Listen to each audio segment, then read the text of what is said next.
Launching your first Squarespace website is an exciting time, but with so much to focus on, it's very easy to miss a few key details. In this episode of Think Inside the Square, I'll be sharing the top 5 settings that new Squarespacers often overlook to help you polish your site and make it truly feel professional.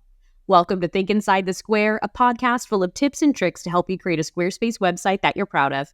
I'm your host, Becca Harpain, Squarespace expert and creator of InsideTheSquare.co. In this episode, I'm telling you about the 5 most commonly overlooked Squarespace settings that I think everyone should know about. If you're about to connect your domain or you've already launched, this is important information to know. For a transcript of this episode, along with the links to any resources mentioned, visit InsideTheSquare.co/podcast. The term Squarespace is a trademark of Squarespace Incorporated. This content is not affiliated with Squarespace Incorporated. Before we jump into this list of the top 5 Squarespace settings that often get overlooked, I want to be clear that none of these are necessary for a functioning Squarespace website. These are the little touches that take your website from amateur to professional. So let's dig in. The first on my list of 5 is the Favicon or browser icon. Have you ever noticed that little icon next to the website title or page title in your browser tab? That is your favicon, and by default, Squarespace throws in this little gray cube. Not exactly a reflection of your brand, right? It's also a dead giveaway that it's a Squarespace website that wasn't created by an experienced Squarespace designer, and it's so easy to update. Head over to Settings and select Favicon. Here you can upload a small 1-to-1 square ratio PNG images that can perfectly represent your brand. Think about it like a tiny icon for your website. This should be about 100 pixels in height and width, and it's not a good place for text or complicated images. Again, think icon here, okay? You also have the option to upload an alternative version for dark mode. This means you can upload a darker tone favicon for a lighter browser tab and a lighter version for a darker tab. Totally optional and not necessary, but I wanted to mention it. The second overlooked setting is a custom 404 error page. Have you ever typed in the wrong URL and landed on this generic page not found message? That is a website 404 error page, and Squarespace provides a basic one.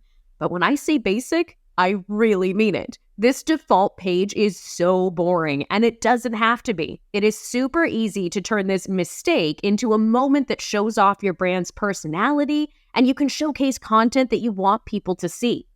In the Not Linked section of your Pages menu, you can create a page that will serve as your 404 error page. Here you can include a fun message about why they're seeing the error, maybe a search bar to help visitors find what they're looking for, or even a link to your latest blog post. I have a full podcast episode with creative ideas for your 404 error page, and I'll link to it in the show notes. Next up on our list of overlooked settings are the social links on your website. You can have social media links as an element in your website header, maybe in the footer of your website or on additional pages where it makes sense that people will want to click on those links and interact with you on a social media profile. Now, when you add those social links to Squarespace, there's a default link that they go to. Some of them link directly to Squarespace's profile. And if you've updated the links in your website header or maybe your website footer, you still need to double check to make sure that all of them are in fact linking to your profiles. You want to make sure your visitors land on the right page to connect with you and not with Squarespace. The fourth setting on our often overlooked list is also about social, but specifically your social share image.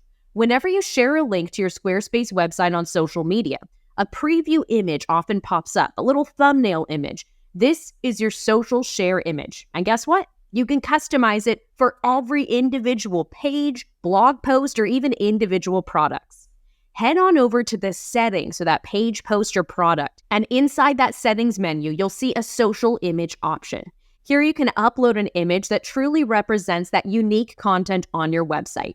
I recommend uploading an image that's a 9:16 aspect ratio for best results here, but I want you to keep in mind that social media platforms display images in different sizes. While a 9:16 ratio works well for a lot of them, make sure that your content is centered horizontally and vertically, and don't leave important information near the edges. There's also no need to add a URL here either. This image will be displayed with the active link. So think of it like a book cover and not a billboard. I also want to mention that if you add a new social share image for a link that was already shared on a meta platform like Facebook, you'll need to update their database so it knows about the new image. Otherwise, it will keep using the old one. I'll share a link to their free debugging tool in the show notes.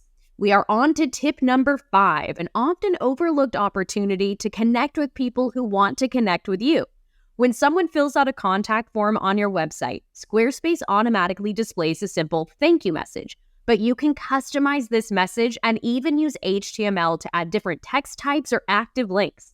Go to the Content tab while editing your form and look for the Post Submit option. Here you can add your own basic text, maybe consider a warmer welcome like, "We're so glad you reached out. Here's when you can expect to hear from us." But you can also use this space to offer valuable resources, maybe share a free downloadable guide or a discount code for someone's first purchase. Squarespace allows you to add basic HTML code within this post-submit message. This opens the doors for creative customization, so you can use headers or display links to other content. I'll share an example of some basic HTML in the show notes for this episode at InsideTheSquare.co/podcast. Again, to customize this post-submit message, all you need to do is click on the Post Submit option in the Content tab of your form. Add a custom text message or any HTML you want to. You can also redirect people to a completely different page after a post submit, but that's not always necessary. A quick custom message is usually enough to create a unique experience for your website visitors. I hope you found these 5 tips helpful for your Squarespace project. Here's a quick recap on the 5 most overlooked settings that are technically optional, but make a really big impact on how professional your site looks to the rest of the world. The first tip I shared was to customize your browser icon with a branded touch. I want you to upload a 1-to-1 ratio PNG image that's a simple icon-like design that represents your brand. To add this image to your Squarespace website, select Settings and then select Favicon. Or Favicon, however you decide to pronounce it, that's where you add that image.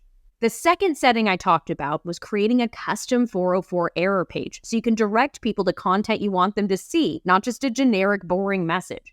I've got a lot more info about that in the show notes for this episode. After you've created that page, head on over to your Pages menu, select System Pages, click on 404 page, and here you can assign your own custom page to overwrite the default 404 error page that Squarespace wrote for you. The third often overlooked setting is your social media links. You need to make sure that all of them, and I mean all of them, point to your profiles and not the default ones. Please double check that information. Now, speaking of social, the 4th tip that I shared in this episode was to add a custom social share image to every individual page, post, and product on your site. That image will display when a link is shared on social platforms like Facebook or LinkedIn. Keep this image to a 9:16 ratio, but center the content because different platforms will display this image at different sizes. The last tip that I shared in this episode was to personalize the thank you message for your contact forms. You can customize this text and even add some creative HTML if you want it to be really special. Those 5 settings can help you polish up your new website in a very professional way, and I hope you're inspired to hop into Squarespace and give them a try. Thank you so much for listening to this episode of Think Inside the Square. If you enjoyed it and want to learn more about all the cool things Squarespace can do, be sure to subscribe to this podcast wherever you happen to be listening to this episode. Thanks again for tuning in, and most importantly, have fun with your Squarespace website. Bye for now.